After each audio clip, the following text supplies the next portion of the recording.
There is a secret carved into the stone of time, a sacred code whispered through bloodlines, buried beneath cathedrals, and sealed behind oaths that echo across centuries. You know them as warriors, crusaders, and guardians of the Holy Land. But what if I told you the Templar Knights were never just soldiers? What if their true purpose wasn't to fight wars, but to guard a truth so powerful, it could upend the foundations of both church and state?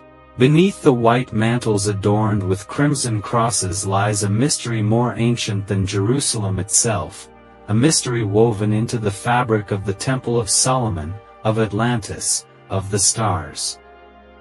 The Knights Templar were not mere medieval crusaders. They were initiates, custodians of an esoteric tradition that predates Christendom, protectors of a spiritual technology passed down through ages, hidden in plain sight.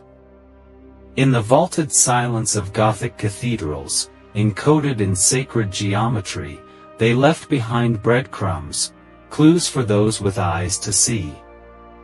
Alchemy, Kabbalah, the Tree of Life, the Holy Grail. These were not relics of myth, they were keys. Keys to unlocking consciousness. And those who wielded them knew, salvation wasn't found in battle, but in inner transformation. Yet for daring to know, to preserve, and to reveal, these knights were hunted, tortured, erased from official memory. But the truth, the real story, cannot be silenced. It waits, like a sword buried in stone, for the worthy to discover it. In this journey, we're going beyond the textbook tales. Beyond the crusades and castles. We'll delve into the true origin of the Templar Order, their secret initiations, their connection to ancient mystical schools, and the reason they were ultimately betrayed by those they once served. You're about to step into a forgotten corridor of history, one laced with symbols, sacred geometry, forbidden rites, and whispers of a power long concealed from the masses. Are you ready to remember what was never meant to be forgotten? Let us begin. To understand the true nature of the Knights Templar, we must first cast off the veil of modern interpretation and journey back, far beyond their formal recognition in 1119 AD. The Templars, officially known as the poor fellow soldiers of Christ and of the Temple of Solomon, were born not simply out of a need to protect pilgrims traveling to the Holy Land, but out of something far more cryptic, a sacred mission tied to the very heart of esoteric tradition. Their name itself is no accident, of the Temple of Solomon. But what was it they truly sought beneath that ancient temple? Most believe the Templars were formed after the First Crusade, sanctioned by the Church to act as both monks and warriors. But beneath this simple narrative lies a deeper current. The Temple of Solomon, long destroyed by the time of the Crusades, had become a symbol, an archetypal container of ancient knowledge. The Templars' earliest years were spent not on the battlefield, but in excavation. For nearly a decade, their headquarters stood atop the ruins of Solomon's Temple, and during that time, they weren't escorting pilgrims, they were digging. What were they looking for? According to various esoteric traditions and mystical texts, the temple was not only a physical structure, but a map, an encoded representation of the human soul and the cosmos. It is said that within its sacred proportions lay a knowledge so profound, it had to be hidden beneath metaphor and ritual. The Kabbalists called it the Tree of Life. The Hermetics spoke of the Philosopher's Stone. And the Templars, it seems, were after this same truth, a truth not bound by religion, but embedded in the structure of consciousness itself. The roots of their quest stretched back even further, to Egypt, to Sumer, and possibly even to the remnants of Atlantis. Across these ancient cultures, we find similar patterns: sacred geometry, alignment with the stars, and rituals of death and rebirth. The Templars, through their contact with Middle Eastern mystics, Sufi adepts, and early Kabbalists, absorbed these teachings. They were not merely warriors of faith, they were initiates of a mystery school veiled behind the guise of chivalry. But such knowledge comes at a cost. It threatens the structures of power built on control, dogma, and obedience. The Church, though it blessed the Templars at first, grew wary. Whispers emerged, of secret rites held under moonlight, of heretical symbols etched into stone, of oaths sworn not to Rome, but to something older. These weren't idle rumors. The Templars were not just defending the faith, they were redefining it. And in doing so, they walked a dangerous path, between divine revelation and institutional wrath. So why was this knowledge hidden? Because it offered liberation, not domination. It taught that the kingdom of God was within, not confined to a church. It proclaimed that the soul could ascend not through obedience, but through inner alchemy, through the transformation of base instincts into spiritual gold. This is the true heresy the Templars committed, not worshipping false idols, but daring to see beyond the veil. The Templars stood at the intersection of two worlds, the outer world of politics, religion, and war, and the inner world of mysticism, initiation, and transcendence. They built cathedrals whose architecture encoded divine proportions. They guarded relics that served as focal points for deeper metaphysical truths. And above all, they carried forward an ancient lineage, a silent current of light running beneath the noise of history. But the brighter the light, the longer the shadow. And the time would come when those in power could no longer tolerate the presence of men who answered not to kings or popes, but to a higher, hidden law. The fall of the Templars was not just a political betrayal, it was the systematic erasure of a truth humanity was not yet ready to reclaim.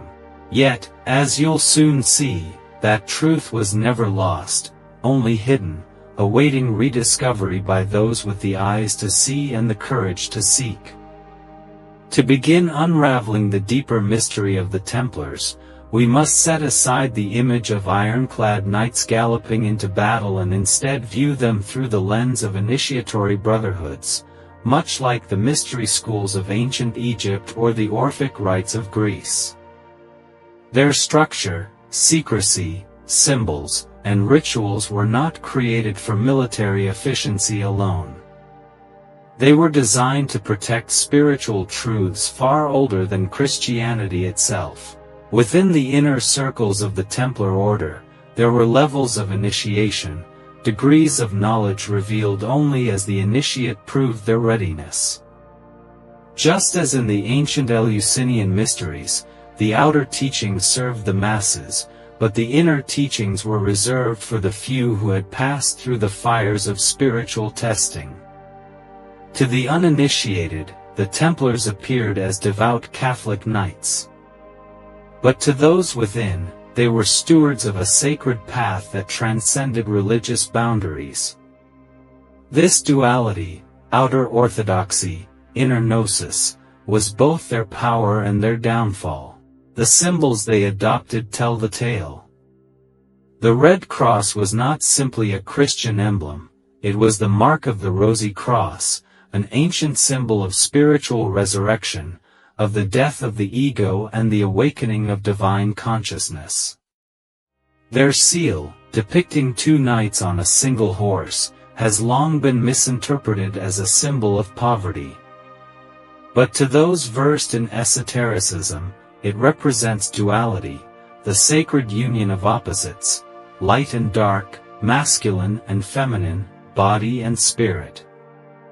In essence, it is the alchemical marriage, the great work made manifest. Even the very architecture the Templars left behind, those majestic Gothic cathedrals, are not merely houses of worship. They are stone grimoires, codices of sacred geometry and celestial alignments. Notre Dame, Chartres, and others were constructed using proportions aligned with Pythagorean and Platonic ideals, embodying the harmony between heaven and earth. The cathedrals themselves become resonant chambers, amplifying spiritual energy, guiding the initiate toward illumination. Every pillar, window, and arch speaks in the silent language of number and symbol, if one knows how to listen. And then, there is the Holy Grail. Few symbols have been so widely misunderstood. The Grail, to the Templars, was never a literal cup.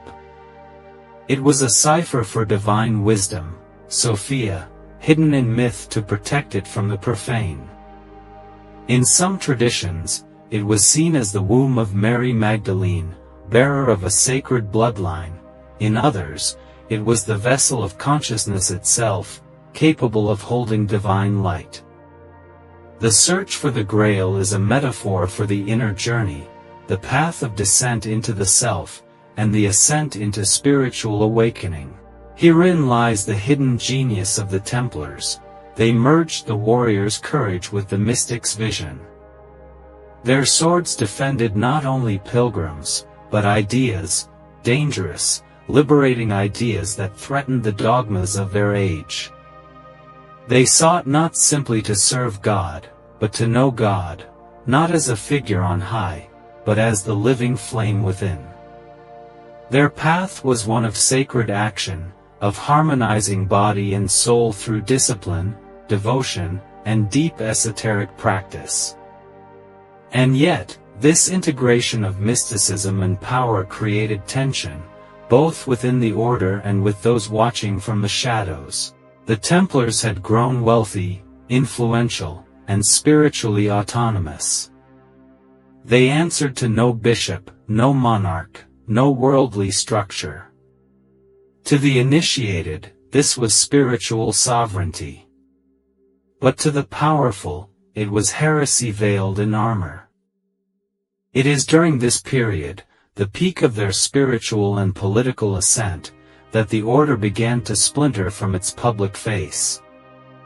Inner circles formed, containing teachings too radical, too ancient, too liberating for the medieval world to tolerate. It is here that we find the whispers of the Baphomet, of black rites and strange rituals, not as evil practices, but as misunderstood metaphors and symbolic language. For Baphomet, too, is a cipher, representing the reconciliation of dualities, the hidden God beyond form and name. The true story of the Knights of the Temple is not one of conquest, but of inner revolution. Their mission was to guard a flame passed from Atlantis to Egypt, from the Magi to the Essenes, from the Gnostics to the Templars. It was a flame of awakening, a reminder that beneath the trappings of religion, nation, and title, there is a singular truth, that the divine is not found through obedience to outer law, but through the transformation of the inner self. And it is here, just as this light begins to spread, that the shadows begin to rise. By the early 14th century, the Knights Templar had become one of the most powerful and enigmatic organizations in the known world. With land stretching across Europe and vast wealth collected through banking, tithes, and royal favor, they were no longer just a brotherhood, they were a silent empire within empires. And yet, at the height of their power, their downfall arrived swiftly and without mercy. Why? The standard history tells us it was greed. King Philip IV of France, deeply indebted to the Templars, conspired with Pope Clement V to dismantle the order and seize their riches. On Friday, October 13, 1307, hundreds of Templars were arrested in a single, coordinated strike. Torture, false confessions, and executions followed. Grand Master Jacques de Molay, along with other senior members, was burned at the stake in 1314. The order was officially disbanded, and their legacy smeared with accusations of blasphemy, idolatry, and heresy. But the real story runs deeper. These accusations, worshipping a severed head, spitting on the cross, engaging in secret rites, sound damning through a religious lens. Yet through the eyes of an initiate, they hint at ancient symbolic practices. The head the Templars were accused of worshipping, known in the Inquisitions as Baphomet, was likely a misunderstood reference to a Gnostic symbol or an esoteric concept, possibly the caput mortuum of alchemy, the death of the ego required for spiritual rebirth. The so-called rituals were likely initiations involving symbolic death, purification, and resurrection, common in mystery traditions from Egypt to Eleusis. The name Baphomet itself may be a corruption of the Arabic Abu Fihamat, father of understanding. This aligns with the Templars' deep contact with Islamic mysticism, especially Sufism. In the Holy Land, the Templars encountered not only enemies, but wise men, guardians of spiritual knowledge preserved through centuries of philosophical and metaphysical refinement. These exchanges were not just martial, they were intellectual and mystical, opening the Templars to truths far broader than the narrow dogma of their homeland.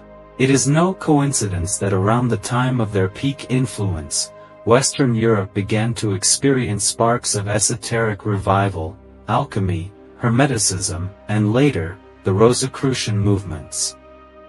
Seeds planted by the Templars were beginning to bloom. But the soil was not yet ready. The Church feared this awakening. The state feared their independence.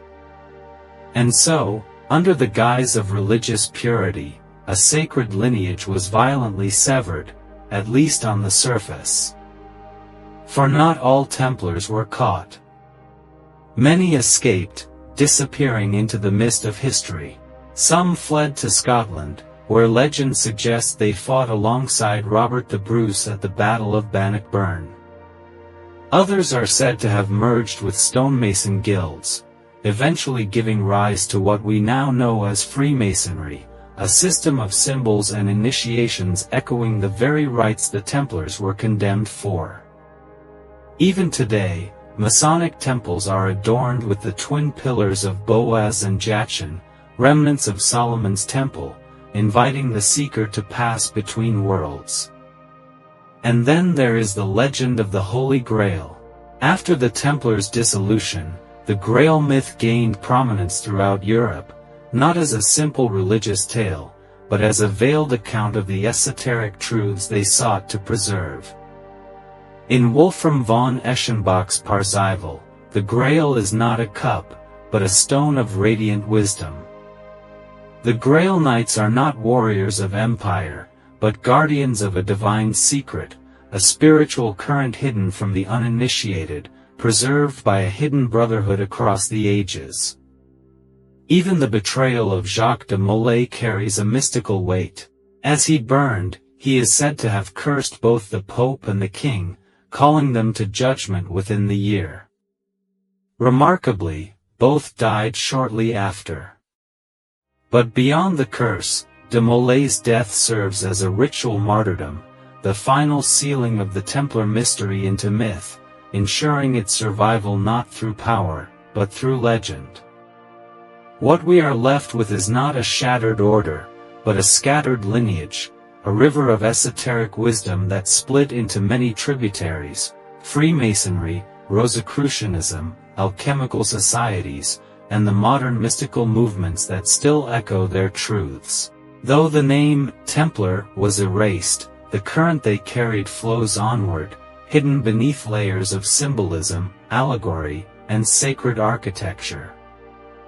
The paradox is this: the Templars were destroyed to prevent a spiritual awakening, yet their destruction became the very myth that kept the awakening alive. Like the phoenix, they passed through fire, not to be extinguished, but to be reborn in secrecy, waiting for the world to be ready once more. But how does one take these ancient truths and apply them now, in a world so different, yet so deeply in need of meaning, clarity, and inner strength? The story of the Templar Knights is not just a tale of lost wisdom or historic betrayal, it is a mirror. A symbolic invitation for us to walk the same inner path they once guarded in secrecy. Though the cathedrals they built still stand and the myths surrounding them echo through time, the true legacy of the Templars lies in what they embodied: the union of courage and contemplation, of sacred discipline and inner alchemy. And these are not relics of a forgotten age, they are tools still available to us today. To live the Templar path in the modern world is to reclaim what they called the inner temple, that sacred space within where divinity and humanity meet. This begins with a practice that may seem simple, but is deeply transformative: sacred stillness. The Templars, though warriors, were also monks. Silence, meditation, and prayer were not just religious obligations, they were technologies of the soul. In a time when distraction dominates, returning to daily silence, even 10 minutes a day, reopens the gate to the sacred. Breathe. Observe. Listen. In that space, you begin to hear what the world has drowned out. Visualization was another key to the inner mysteries. Imagine yourself standing between the two great pillars of Solomon's temple, Boaz and Jachin, representing strength and wisdom, severity and mercy, the left and right hand paths. Envision yourself walking forward into the Holy of Holies, not in fear, but in reverence. What awaits is not an altar, but your highest self. This ritual of the mind, practiced regularly, aligns the inner temple with divine consciousness. The Templars also practiced acts of discipline with purpose. Fasting, physical training, and ritual were not forms of self-punishment, but methods of mastery, over body, emotion, and mind. In modern terms, this means treating your body as sacred ground. Train it not for vanity, but for vitality. Cleanse it not out of guilt, but to sharpen your clarity. The outer life, when lived with intention, becomes a reflection of the sacred inner work. They also believed in service, not the hollow kind born from obligation, but sacred service aligned with one's soul mission. Ask yourself, what am I here to guard? What truth lives in me that the world has forgotten? This is the modern Grail quest, not to find a relic, but to awaken a purpose. To become a beacon in a world that has grown dark with distraction and amnesia. And of course, there is the matter of symbols. The Templars knew that symbols spoke to the soul in a language older than words. Consider wearing a symbol of your path, perhaps a simple cross, a pentagram, or the flower of life. Not for display, but for remembrance. Place a candle before it. Light it with intention. Say nothing, just be. Over time, these small rituals become anchors, drawing your awareness back into the sacred center, especially in moments of chaos. There is also wisdom to be found in community. The Templars were not solitary mystics, they were a brotherhood. In today's age of individualism, there is power in finding a spiritual circle, even if small, where truth is spoken, intention is set, and sacred silence is shared. You become each other's mirrors and guardians, keeping the flame alive. Lastly, and perhaps most importantly, live with spiritual integrity. The Templars were persecuted not merely for what they believed, but for daring to live by it. In our world, the danger is subtler: compromise, complacency, and the slow erosion of the soul through routine. To walk the Templar path now is to be courageous enough to live from the heart, even when it defies logic or social expectation. It is to let your soul, not the news, not the trends, determine your actions. And so, the next time you light a candle, sit in silence, or walk beneath the stars, remember, you are not alone. You walk a path once tread by those who carried light through the darkest corridors of history. The sword they once bore now takes the form of discernment. The Grail they once sought now beats within your chest. The question is no longer what did they protect? The question is, what will you now awaken? Beneath the ashes of history and the ruins of stone temples, something immortal lingers. The story of the Knights Templar is not merely a chronicle of chivalry or a tale of political betrayal. It is a veiled manuscript of spiritual transformation, one written in blood, fire, and unyielding devotion to a truth greater than any throne or church. Their legacy lives not in the relics recovered, nor in the documents preserved, but in the symbolism, in the silence between words, and in the hearts of those who seek the sacred behind the veil of the ordinary. The Templars were more than knights. They were guardians of an inner current, protectors of the forgotten path that leads not to conquest over others, but to mastery of the self. Their temples were built not only of limestone, but of living principle, balance, service, sacrifice, and sacred remembrance. They remind us that power without wisdom is hollow, and that knowledge without spirit becomes stone. It is no wonder that their destruction was orchestrated not by enemies of God, but by those who feared what true spiritual sovereignty would ignite in the minds of the masses. Now, centuries later, their mythos returns, not for entertainment, but as a whisper across time. A call to those who feel a deep pull towards something greater, something ancient yet alive. If you have ever felt that the world is a shadow of something brighter, that your soul remembers a mission not yet fulfilled, then you have heard the same call the Templars once followed. And that call still echoes, not to fight with swords, but to rise in awareness, to build temples of consciousness in a world that has forgotten the divine within. So I ask you, what will you guard in this lifetime? What light will you carry through the dark? The temple is not lost, it has always been within you, waiting for the moment of remembrance. As you walk your own path, through trials, revelations, and sacred discoveries, remember that the Grail is not found in stone, but in stillness. The order was never dissolved. It was veiled, scattered like seeds, waiting for souls like yours to rise. If this truth resonates with you, if something ancient stirs within, then carry it forward. Share this light. Ask the deeper questions.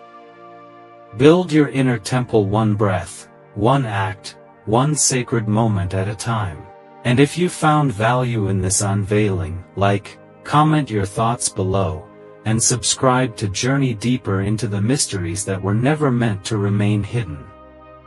For the torch has passed, and it is now in your hands.